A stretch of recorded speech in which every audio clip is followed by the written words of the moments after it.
What's going on Facebook? Big John hollering at you right here. We're cutting some tooling off a new camshaft. Very well-known internet company that does LS camshafts. They're probably the #1 in international sales as far as performance stuff for the LS engine.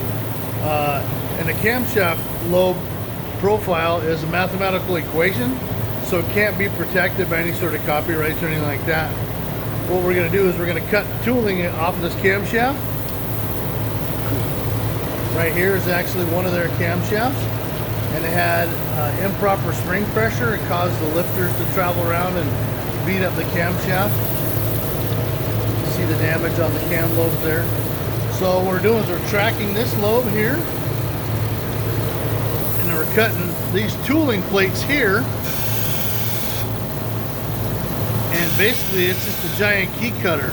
We're duplicating that profile with that tracking wheel over onto this tooling plate. And then when we get ready to grind, we put that tooling plate over here on this side, and then we're able to duplicate this camshaft identically.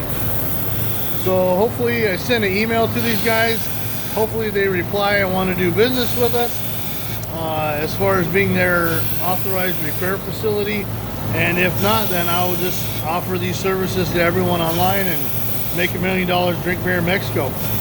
Anyway, if you guys have any questions or comments, give me a holler.